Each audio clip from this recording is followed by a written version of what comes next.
வணக்கம். என் பெயர் சேரா அனிஷ்கா. நான் 8ஆம் வகுப்பு ஜீவன் பிரிவில் படித்துக் கொண்டிருக்கிறேன். ஸ்ரீ விஜய் வித்யாலயா மேல்நிலைப் பள்ளியில் படித்துக் கொண்டிருக்கிறேன். நான் தமிழ் ஒலிம்பியாடில் பங்கேற்றுள்ளதால் என்னோட பத்தி திருக்குறள் கதைகள். நான் இப்போது உங்களுக்கு திருக்குறள் கதைகளை பற்றி கூற வந்துள்ளேன். திருக்குறளை எழுதியவர் திருவள்ளுவர். திருக்குறளின் வரிகள்: தன் குற்றம் நீக்கி பிறர் குற்றம் காண்கிற்பின் என் குற்றமாகும் இறைக்கி. இப்பொருளை நான் கதையாக கூற வந்துள்ளேன். ஒரு நாட்டில் 2 ராஜா ராணிகள் வாழ்ந்து வந்தனர். ராஜாவின் பெயர் ரஞ்சித் சிங், ராணியின் பெயர் மாலி.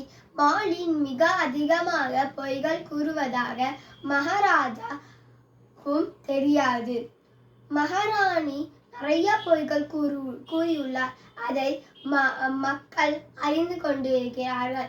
ஏனெனில் மகாராணி மக்களிலிருந்துதான் தேர்ந்தெடுத்தவர். அதனால் மக்களுக்கு அது அறியப்படுகிறது. இப்போது மகாராஜா ஊருக்கு கிளம்ப வேண்டிய நேரம் வந்தது.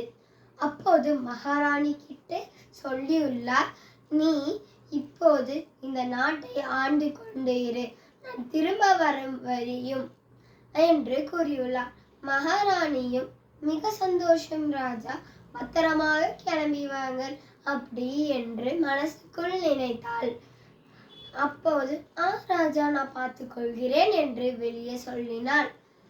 ஆனால் மகாராஜா கிளம்பியுடன் மகாராணி சந்தோஷமாக மகாராஜாவின் சிம்மாசனத்தில் உட்கார்ந்து, நான் தான் இப்போது உங்களுக்கு மகாராணி, மகாராஜா திரும்ப வருவாரா என்று தெரியாது, அதுவரைக்கும் நான் தான் உங்கள் மகாராணி என்று கூறியுள்ளார் மக்களுக்கு. மக்கள் எப்போதும் பயத்துடன் இருக்கிறார்கள். ஏனெனில் மகாராணி மிக அதிகமாக பொய் சொல்லினால் நம்மளை இந்த நாட்டை விட்டு விரட்டி விடுவார்களா, ஐயோ பயமாக இருக்கிறதே என்று புலம்பிக் கொண்டிருக்கிறார்கள்.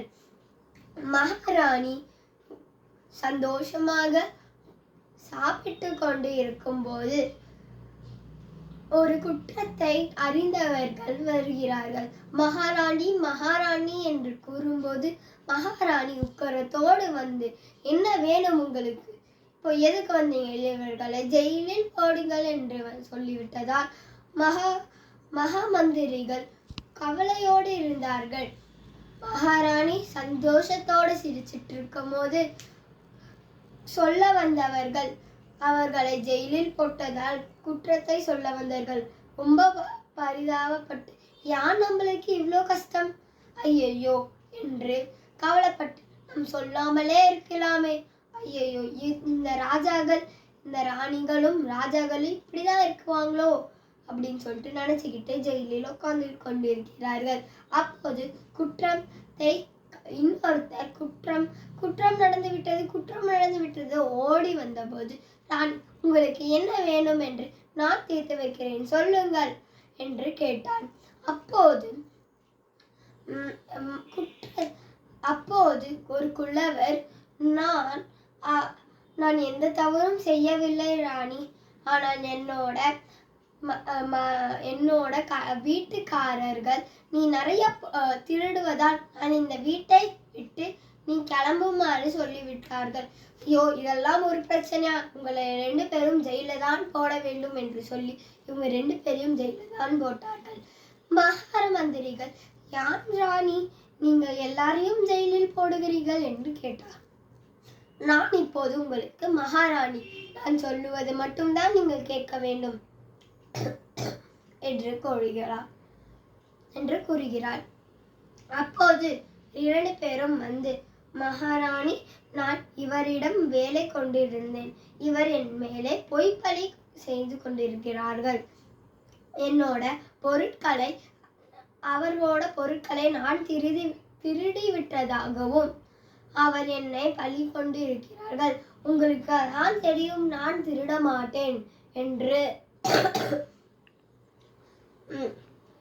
நான் உங்கள் அன்பான சேகவி என்று சொல்கிறார்கள்.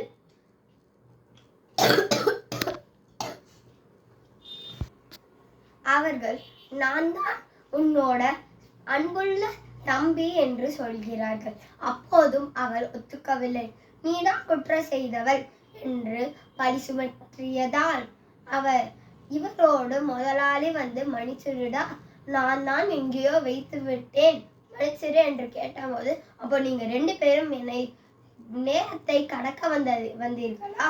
2 பேரும் வெளியே போங்கள், நீங்கள் இந்த ஊரை விட்டே இருக்கக்கூடாது, இந்த ஊருக்குள்ளேயும் இருக்கக்கூடாது என்று சொல்லிவிட்டதால் ஒவ்வொரு 2 பேரும் மனவெழுத்தத்தோடு இருக்கும்போது ஒரு பெரியவர் வந்து சொன்னார், நான் உன் அப்பாடா, நான் உன் அப்பாடி அப்படின்னு சொன்னபோது, நீ என்னை அவமானம் படுத்துகிறாயா என்று சொல்லி இவரை ஜெயிலில் போடுங்கள் என்று சொல்லும்போது அவங்க அப்பாவுக்கும் ரொம்ப மன வருத்தமாக இருந்தபோது அவர் சொன்னார், நீ எப்பயும் பொய்க்காரிதான், இவரையெல்லாம் ஞாபகப்படுத்தக்கூடாது, இவளையெல்லாம் யார் இவர்கிட்ட கேட்டாள் என்று சொல்லி இவங்க எல்லாரும் அவமானம் படுத்தி போய்விட்டார்கள். இவங்க எல்லாரையும் ஜெயிலில் போடுங்கன்னு சொல்லும் போது கூட இவங்களெல்லாம் அந்த ஊரை விட்டு கூட கிளம்புவேன், நீங்க எதுக்கு இப்படி பண்றீங்க என்று மகாராணியிடம் கேள்வி கேட்டதுக்கு மகாராணி ஐயோ அவமானம் பட்டு விட்டோமே, மகாமந்திரி முன்னாடி